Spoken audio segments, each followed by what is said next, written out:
Pretty 18-year-old Rosa White had left Chapmanville, West Virginia, 3 months earlier to work as a stenographer for the fuel company on the Norfolk and Western Railway in Dingus, West Virginia.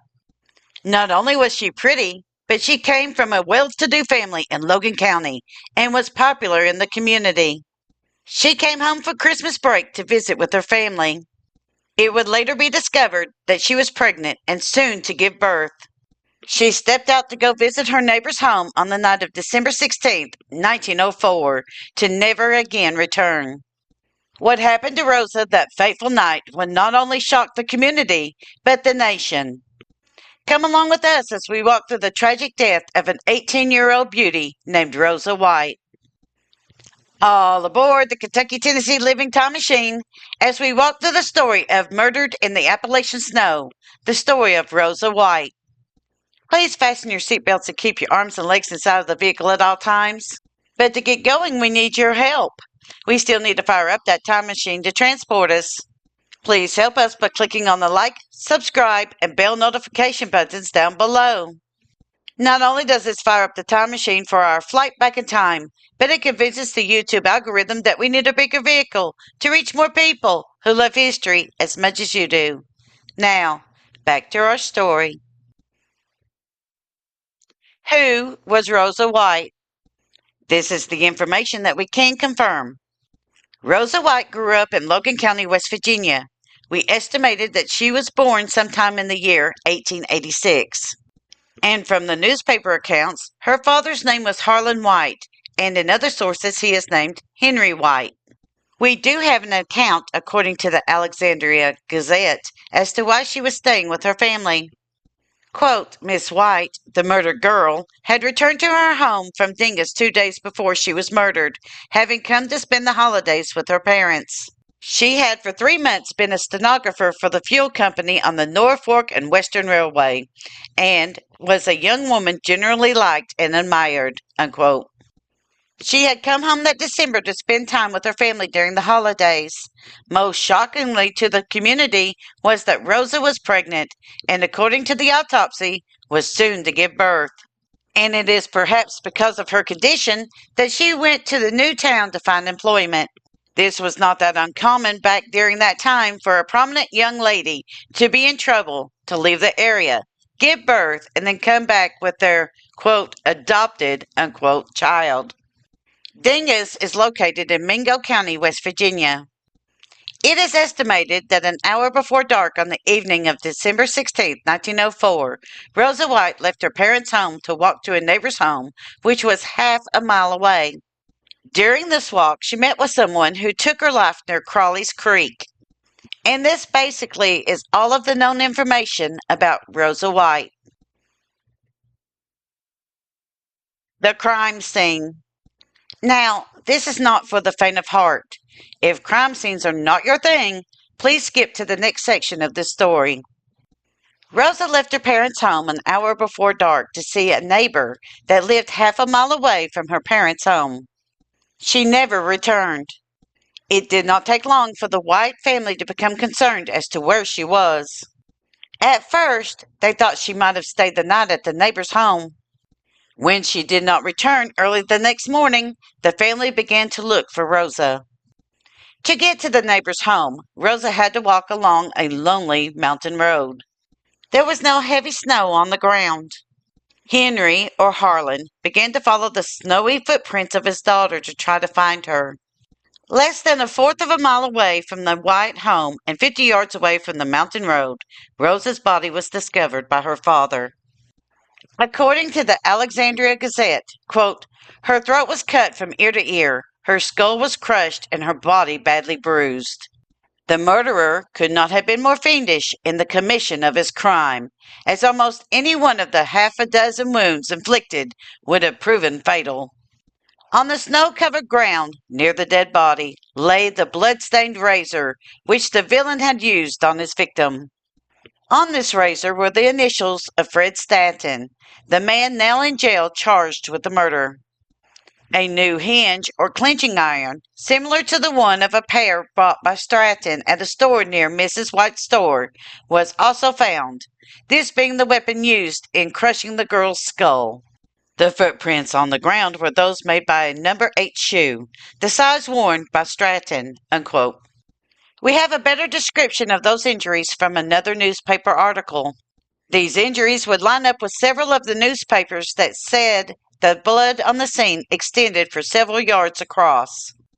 According to the Fairmont, West Virginian, quote, the girl's head was almost entirely severed from the body, her throat having been cut from ear to ear, and gashes had been inflicted on the rear of the neck. Indications pointed to the fact that the murderer had tried to sever the girl's head from her body, possibly to avoid identification of the remains, but had likely been frightened away before accomplishing his purpose. The skull was crushed. Unquote. The perpetrator of this heinous crime had left the weapons of choice behind.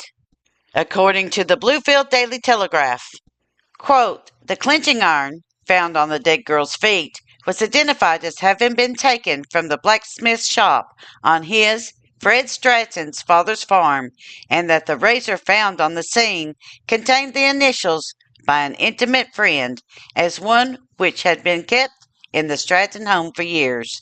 Unquote. So, now we have the body and the identification of the murder weapons. Now, all that was needed was the person who committed the crime. Manhunt and arrest. A little note here. There are newspaper reports that has Fred's last name as Stallings, and Stratton. So we used these names interchangeably because we really could not find any other information about him using those surnames. According to the December 20th, 1904, the Stark County Democrat, we have the following statement about the manhunt for the man responsible for the death of Rosa White. Quote, the first evidence which may lead to the arrest of the guilty party came to light this morning when a clinching iron was found covered with blood lying in the snow probably 200 yards from the scene of the murder. Investigation reveals the fact that this clinching iron weighs 2 pounds, was purchased on the evening prior to the murder at the store in Chapmanville by a young man who has apparently mysteriously disappeared. He was a friend of the murdered girl. Every effort is being made to locate him. Unquote. Evidently, this manhunt did not last long, as the suspect was quickly located. According to the Bluefield Daily Telegraph, we have the following statement. Quote, after the completion of the coroner's examination, the authorities were convinced that they had sufficient grounds for Stratton's apprehension, and warrants were immediately placed in the hands of the officials, and the watch for the suspect began, which terminated in his arrest. Unquote. We first learn of Fred Stratton's identity when he is arrested and brought to the Logan County Jail. In the source, the Fairmont, West Virginian, December 20th, 1904, we learn the following. Quote, his initials were on Razor. Fred Stratton is under arrest for the murder of Rosa White in Logan County. By Publishers Press, Huntington, West Virginia, December 20th. The authorities of Logan County have placed under arrest Fred Stratton, charged with being the murderer of Rosa White, the 19-year-old girl who was found with her head almost severed from her body. Stratton was hiding in the woods when captured, but he surrendered without resistance. The bloody weapons found near the scene have been traced to Stratton, his initials being on the razor which was found near the dead body. The alleged murderer was taken to the Logan jail, but will probably be brought here for safekeeping. He belongs to a well-known family. Unquote. Now, there are several things that makes us wonder about the intelligence of this criminal mind. 1. He uses a razor that has his initials on it and leaves it at the crime scene. 2. The night before the murder, he buys the very clinching iron used on Rosa White. 3. He leaves this same clinching iron behind to be found. Another thing to think about here is that this is in the late part of December in the Appalachian Mountains. Trust me, it's very cold from December through March and sometimes into April. He had to have some kind of makeshift shelter out there, otherwise, he would not be able to survive. And more than likely, he was not used to life outside of his creature comforts. I am sure that he was glad to be taken in by the authorities and at least placed where it was warm, he had meals, and a bed to sleep in. What we know about Fred Stallings. As we have gathered previously, Fred's family owned a blacksmith shop and a farm. Evidently, they were very well known and connected in the little community. According to the Alexandria Gazette, we have the following account. Quote, Stratton, the handsome young man who is less than a year ago was sweetheart of Rosa White, and who, it is said, was engaged to marry the girl, is of one of the most influential families of the county, while the girl was of equally prominent parentage, unquote. So the couple was basically evenly matched in society, and it seems that both parents were happy about the potential union. Rosa and Fred's breakup. Breakups are hard, but this one seems to have not ended on a happy note at all. While it was not nasty, it was not pleasant either. According to the Bluefield Daily Telegraph, quote, he had been keeping company with a girl for more than 2 years, and it is stated that she confided to a girlfriend that he was responsible for her downfall, unquote. What we can gather from this information is that Rosa and Fred had started seeing each other, and their relationship had lasted for 2 years. Rosa blamed Fred for something. Was this something like he was possibly the father of her child? Or could it have been something else? Say, like that he had also been seeing his future wife, who was not Rosa? Whatever the reason for this statement was, Fred and Rosa had broken off their engagement. While no reason is ever given as to why the breakup happened, it is interesting that if Rosa was pregnant by Fred, then she would have had to been at least 6 months pregnant or more at her death. We do have to wonder if this was a surprise to the family. After all, she either voluntarily went away or was sent away by the family to redeem her reputation. The pregnancy doesn't seem to have bothered her father, though, because he allowed her to come home for the holidays in her known condition. It is more than likely she was showing and could not hide her pregnancy at this point. According to the Alexandria Gazette, we have the revelation about this pregnancy. Quote, physicians who on Monday held an autopsy over the remains discovered the fact that the unfortunate girl would have soon become a mother, and this is no doubt the cause that directly led to her murder, unquote. While we could not find whether or not Fred knew of the baby, we do find it interesting that the couple broke up around that time. Now, we can sort of see what the authorities were thinking here. At some point, Fred and Rosa became intimate during their relationship. Rosa became pregnant. Fred did not like this news and said basically that the child was not his and broke up with Rosa. When Rosa came back to the community, she couldn't hide her condition any longer because she was simply too far along. So, by the thinking of the authorities, this was the reason why Fred had to get rid of the situation. But continuing with the same source, we do find it interesting that a rival was mentioned, and this piqued our curiosity. Quote, Stratton made this statement yesterday, in which he declared that he is entirely guiltless of the charge against him, and that his arrest was the result of a plot concocted by a rival, whom he declared to be the real murderer of Rosa White. When asked to name this person, he replied that it was not yet time for him to speak, but that he would do so at the proper time, unquote.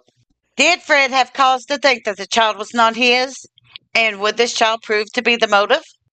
Could it be, possibly, that Rosa was attacked and the pregnancy was a result? That she was devastated by the event and Fred gave her no comfort in what happened? That it was because of Fred seeing the other man as a romantic rival instead of a criminal that led to the breakup? We searched high and low for the naming of the other person that Fred was talking about here and came up with nothing. Could it be that Fred was saying that there was a romantic rival to cover his tracks? Either way, this defense was quickly dropped because it was never used during the trial. However, The baby might not have been the only reason behind the breakup of Fred and Rosa.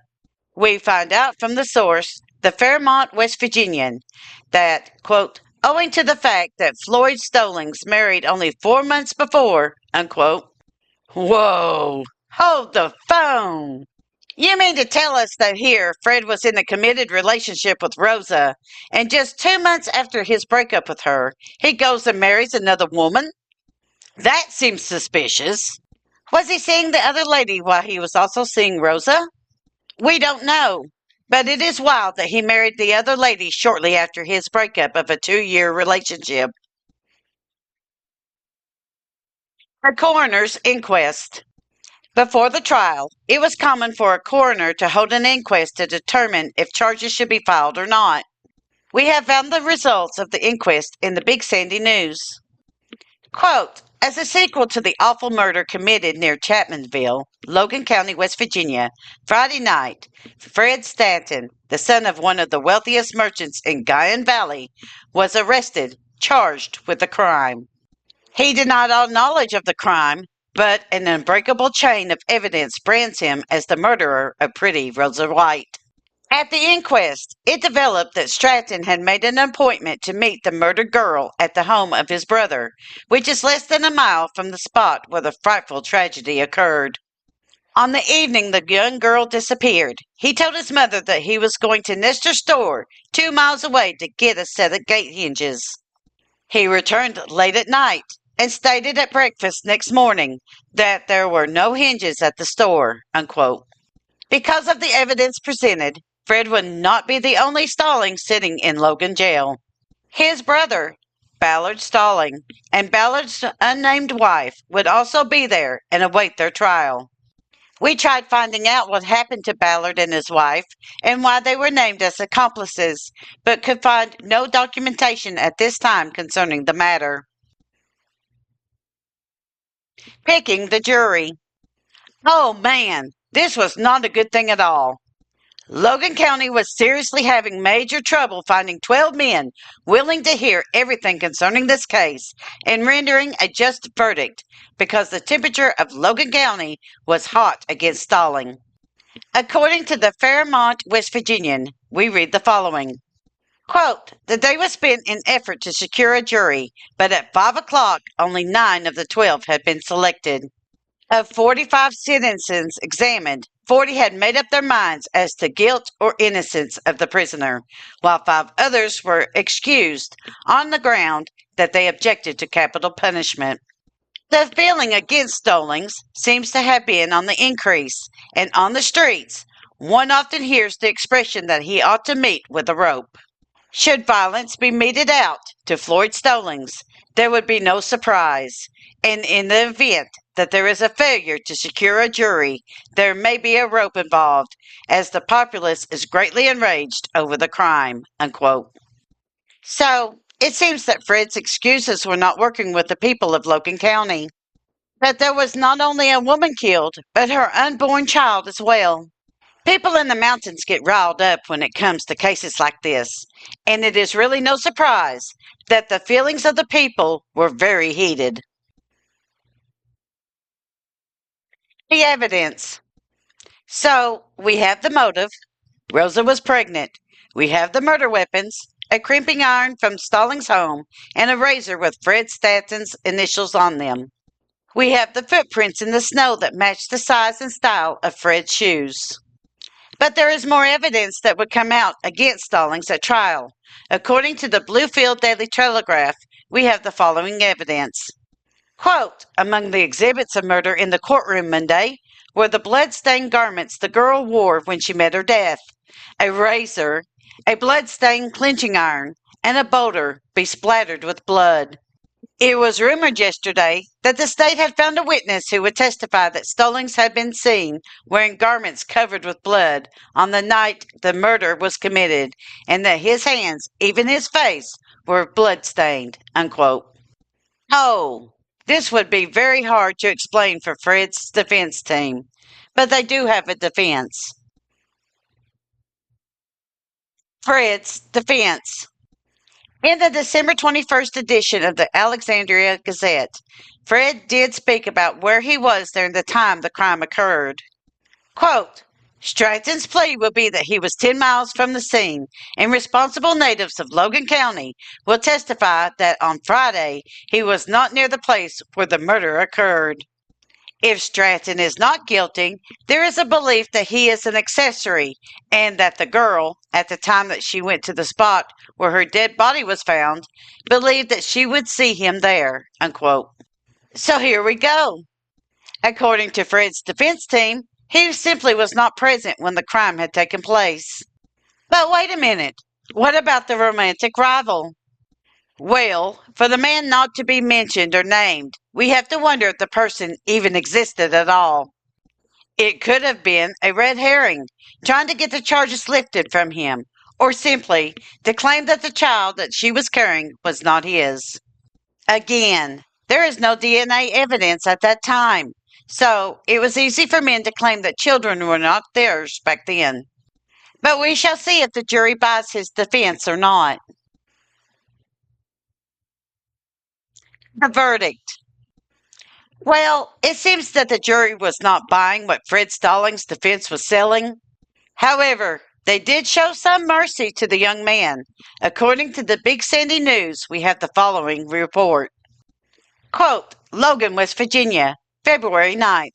Fred Stallings, the slayer of pretty Rosa White, will spend the remainder of his life in the state prison. At 10 o'clock this morning, he was found guilty of the murder of the white girl, the jury recommending mercy at the hands of the judge. This is probably all that saved Stallings from dying at the rope's end. But the jury, realizing that the evidence on which he was convicted was purely circumstantial nature, decided to recommend mercy.